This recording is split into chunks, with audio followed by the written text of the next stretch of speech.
IUI क्या है और इसका सक्सेस रेट क्या है, आइए आज इसके बारे में बात करते हैं।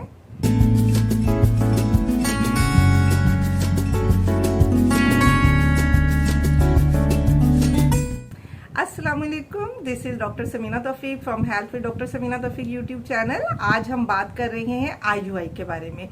आईयूआई इंट्रा यूट्राइन इंसेमिनेशन, इसके बारे में जब हम बात कर रहे हैं तो ये एक ऐसा प्रोसीजर है जो अनएक्सप्लेन्ड इनफर्टिलिटी में किया जाता है, या उनमें जहाँ पे स्पर्म्स की क्वालिटी कुछ कम हो, मोटिलिटी कुछ कम हो, तो उन कपल्स को जो ट्राई कर रहे हैं और प्रेगनेंसी नहीं हो रही और ट्यूबल पिटेंसी इनकी पॉजिटिव है, तो उनमें आईयूआई किया जाता है। आईयूआई क्या है? आईयूआई के लिए हम पीरियड्स के दूसरे दिन अपने पेशेंट को कॉल करते हैं और कुछ बास पेशेंट को हम टैबलेट्स देते हैं और कुछ को इंजेक्शन देते हैं ओवुलेशन इंडक्शन के लिए। उसके बाद हम डे 10, डे 12, डे 14 पे उनका फॉलिकल ट्रैकिंग करते हैं। अल्ट्रासाउंड के जरिए सोनोग्राफिकली देखते हैं कि उनका जो फॉलिकल बन रहा है उसमें जब हमें 20 मिलीमीटर का फॉलिकल मिलता है तो ये एक मैच्योर फॉलिकल है। फिर हम उन्हें हार्मोन के कुछ इंजेक्शन देते हैं जो एग को रिलीज करने में हेल्प करते हैं, और उस टाइम को कैलकुलेट किया जाता है और फिर कपल को कॉल किया जाता है। कपल जब आता है तो हस्बैंड अपना सीमन लैब में प्रोसेसिंग के लिए ड्रॉप करते हैं। वहाँ पे सीमन को सेंट्रीफ्यूज किया जाता है, स्पर्म्स की वॉशिंग की जाती है और वहाँ से हेल्दी, एक्टिवली मोटाइल और अच्छे किस्म के स्पर्म्स को पिक किया जाता है और वो स्पेसिमन हमें दे दिया जाता है एक ट्यूब में।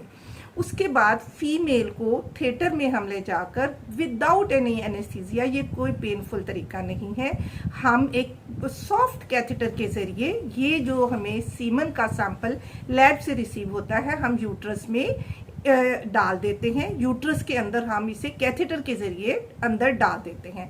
इसमें होता क्या है कि जो सर्वाइकल कैनाल है, जो वजाइनल कैनाल है, सर्वाइकल कैनाल है, वो बाईपास हो जाता है और स्पर्म्स डायरेक्टली यूट्रस में पहुंच जाते हैं।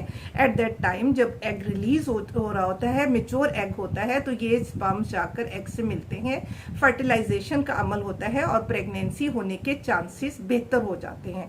आईयूआई का प्रोसेस प्रेगनेंसी होने के चांसेस को बढ़ा देता है। इसका सक्सेस रेट 18 to 20% है और इसको 3 to 6 साइकिल्स कंसेक्टिवली जरूर कराना चाहिए ताकि मैक्सिमम आपको पॉजिटिव रिजल्ट मिल सके।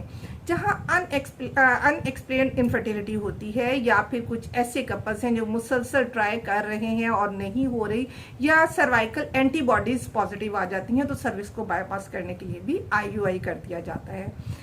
जहाँ पे इसका फेलियर रेट ज़्यादा होता है, कुछ ऐसे पेशेंट हैं उन्होंने 3 to 6 साइकिल्स तक इसे ट्राई किया लेकिन सक्सेस नहीं हो सकी, तो उसमें बहुत सी पॉसिबिलिटीज़ आ जाती हैं कि हो सकता है उनकी ट्यूब्स ब्लॉक हों, या दूसरी बात ये हो सकती है कि एग्स और स्पर्म्स की क्वालिटी इतनी बेहतर ना हो कि फर्टिलाइजेशन और इम्प्लांटेशन का अमल आ सके।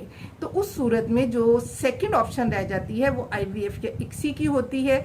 आईवीएफ, इक्सी और आईयूआई में बहुत डिफरेंस है। जब हम आईयूआई का अमल कर रहे होते हैं तो हमने एग पिक नहीं किए होते, एग की जो रिलीज है उसमें हमारी कोई इंटरवेंशन नहीं होती, ना हम आउटसाइड द बॉडी एम्ब्रियो बना रहे होते हैं और फिर एम्ब्रियो को हम इम्प्लांटेशन यानी एम्ब्रियो ट्रांसफर कर रहे होते हैं। ये सब प्रोसेस होता है आईवीएफ और इक्सी में।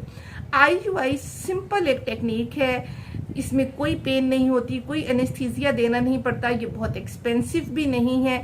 इसमें सिंपली सिर्फ जो स्पर्म्स हैं उनको इंट्रोड्यूस कर दिया जाता है डायरेक्टली यूट्रस में और एग को हम अल्ट्रासाउंड के जरिए देखते हैं कि वो 20 मिलीमीटर साइज का मिनिमम होना चाहिए। तो आईयूआई को और आईवीएफ और इक्सी को कंफ्यूज नहीं करना चाहिए और बेहतर यही होता है कि आप 3 to 6 साइकिल्स तक आईयूआई के प्रोसेस को ट्राई करें ताकि आपको पॉजिटिव रिजल्ट मिल सकें। Thank you very much. अपना बहुत ख्याल रखिएगा। चैनल को लाइक कीजिए, शेयर कीजिए और सब्सक्राइब कीजिए। जितना ज़्यादा आप शेयर करेंगे, अवेयरनेस का ये मैसेज उतना ही ज़्यादा फैलेगा और हमारे साथ साथ आपका कॉन्ट्रीब्यूशन भी होगा। फी अमान अल्लाह।